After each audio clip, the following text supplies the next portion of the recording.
Hello friends, subscribe to my channel and press bell icon for more update. Hello friends, welcome back my YouTube channel. So friends, हमारा जो आज का topic है वो topic है इल्कोविक equation.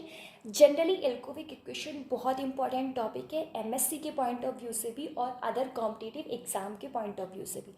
अगर आपको ये टॉपिक आज तक समझ में नहीं आया है सो आपने बिल्कुल सही वीडियो चूज़ किया है। इस वीडियो को देखने के बाद आपको इल्कोविक इक्वेशन की कोई और वीडियो देखने की ज़रूरत नहीं पड़ेगी। सो चलिए स्टार्ट करते हैं आज का टॉपिक। सो इल्कोविक इक्वेशन पोलेरोग्राफी के अंदर आता है। तो अगर मैं थोड़ा सा पोलेरोग्राफी आपको बताना चाहूँगी थोड़ी देर के लिए, जिससे कि आपको ये टॉपिक अच्छे से क्लियर हो जाए। सो जनरली पोलेरोग्राफी क्या होता है कि किसी भी सैंपल में metal as a impurity present है, तो हमें ये जानना है कि कौन सा मेटल प्रेजेंट है उस सैंपल में और कितनी कंटेंट में प्रेजेंट है। तो वो हम पोलेरोग्राफी के थ्रू पता लगा सकते हैं, मतलब एनालाइज कर सकते हैं कि सैंपल में कौन सा मेटल प्रेजेंट है। तो देखिए, मैं आपको एक रफली डायग्राम के थ्रू एक्सप्लेन करने की कोशिश करूंगी। ये कोई सैंपल है, इसमें मेटल एज आ इम्प्योरिटी प्रेजेंट है। तो आप जैसे ही मेटल डालोगे, यहाँ पर ड्रॉपिंग मरकरी इलेक्ट्रोड कैथोड की तरह वर्क करती है। तो मेटल है वो मेटल कैथोड की तरफ जाएगा, यानी ड्रॉपिंग मरकरी के इलेक्ट्रोड की तरफ जाएगा और उसका रिडक्शन होगा। जब उसका रिडक्शन होगा तो वहाँ से इलेक्ट्रॉन फ्री होंगे, और जब इलेक्ट्रॉन फ्री होंगे तो उसमें इलेक्ट्रिसिटी प्रोड्यूस होगी। तो पोटेंशियल को वेरी करने से इलेक्ट्रिसिटी में भी यानी करंट में चेंज होता है। उसी का ग्राफ हम पोलेरोग्राफी में बनाते हैं और उसी की मदद से हमें ये पता चलता है कि मेटल कौन सा metal as a impurity present है। सो मेनली क्या है, इस पर्पस के लिए हम ड्रॉपिंग मरकरी इलेक्ट्रोड यूज़ करते हैं। सो ड्रॉपिंग मरकरी इलेक्ट्रोड ही क्यों यूज़ करते हैं, हम कोई और इलेक्ट्रोड भी यूज़ कर सकते हैं। सो ड्रॉपिंग मरकरी इलेक्ट्रोड के काफ़ी सारे एडवांटेजेस होते हैं। वो एडवांटेजेस उसका मैं एक वीडियो बना चुकी हूँ, और अगर आपने वो वीडियो नहीं देखा है तो आप डिस्क्रिप्शन में लिंक देख सकते हैं। उस लिंक के थ्रू आपका वीडियो जो टॉपिक है वो अच्छे से क्लियर हो जाएगा। सो देखिए, जो इल्कोविक इक्वेशन होती है, इल्कोविक इक्वेशन में मेनली क्या है, जो करंट है, यानी हम ज़्यादा सैंपल लेंगे तो सिंपल सी बात है ज़्यादा कम उसका रिडक्शन होगा मेटल का, तो ज़्यादा इलेक्ट्रॉन फ्री होंगे। ज़्यादा इलेक्ट्रॉन फ्री होंगे तो मतलब क्या है कि हमें ज़्यादा इलेक्ट्रिसिटी यानी ज़्यादा डिफ्यूज़न करंट प्रेजेंट होगा। तो यानी हमें पता चल गया, अगर हम यहाँ कंसंट्रेशन ज़्यादा लेते हैं तो क्या है, करंट भी ज़्यादा प्रोड्यूस हो रहा है क्योंकि इलेक्ट्रॉन ज़्यादा फ्री होंगे। सो मेन बात है, हमें कहीं ना कहीं समझ में आ रहा है कि जो डिफ्यूज़न करंट है वो कंसंट्रेशन के डायरेक्टली प्रोपोर्शनल है। सो मेनली क्या है, जो डिफ्यूज़न करंट और कंसंट्रेशन का जो रिलेशन है, वो रिलेशन सबसे पहले इल्कोविक नाम के साइंटिस्ट ने एक्सप्लेन करने की कोशिश की, और आज के टाइम में उस रिलेशन को ही हम इल्कोविक इक्वेशन के नाम से जानते हैं, जो कि क्या है, डिफ्यूज़न करंट और कंसंट्रेशन के बीच में हमें रिलेशन बताता है। सो मेनली क्या है, जो इल्कोविक इक्वेशन है उससे हमें पोलेरोग्राफिक मीजरमेंट पता चलता है। पोलेरोग्राफिक मीजरमेंट का मतलब है कि करंट यानी डिफ्यूज़न करंट। सो इल्कोविक इक्वेशन से हमें ये पता चलता है कि जो डिफ्यूज़न करंट है वो किस किस फैक्टर पर डिपेंड है। सो चलिए देखते हैं इल्कोविक इक्वेशन। इल्कोविक इक्वेशन के अकॉर्डिंग क्या होता है, जो डिफ्यूज़न करंट है किसी भी इलेक्ट्रोएक्टिव स्पीशीज़ का, वो डायरेक्टली प्रोपोर्शनल होता है उसके कंसंट्रेशन पर। सो चलिए इसका न्यूमेरिक जो रिलेशन है वो हम देख लेते हैं। सो इसका न्यूमेरिक रिलेशन जो होता है वो है ID बराबर 607 NC D1/2 M2/3 T1/6। सो जो ये इक्वेशन है, इस इक्वेशन को ही हम इल्कोविक इक्वेशन के नाम से जानते हैं। यहाँ पर जो ID है, उस ID का मतलब है डिफ्यूज़न करंट। जो 607 है वो न्यूमेरिक कांस्टेंट है। N का मतलब है जो नंबर ऑफ इलेक्ट्रॉन, जितने भी नंबर ऑफ इलेक्ट्रॉन रिडक्शन के दौरान फ्री हो रहे हैं वो क्या है, नंबर ऑफ इलेक्ट्रॉन। C का मतलब यहाँ पर है कंसंट्रेशन, और D का मतलब है डिफ्यूज़न कोफिशिएंट। जबकि M क्या है, जो आपको पता है मरकरी है, ड्रॉपिंग मरकरी इलेक्ट्रोड यूज़ कर रहे हैं। तो ड्रॉपिंग मरकरी इलेक्ट्रोड में से जो ड्रॉप है मरकरी की, वो मतलब जो मरकरी है वो ड्रॉप वाइज गिर रहा है।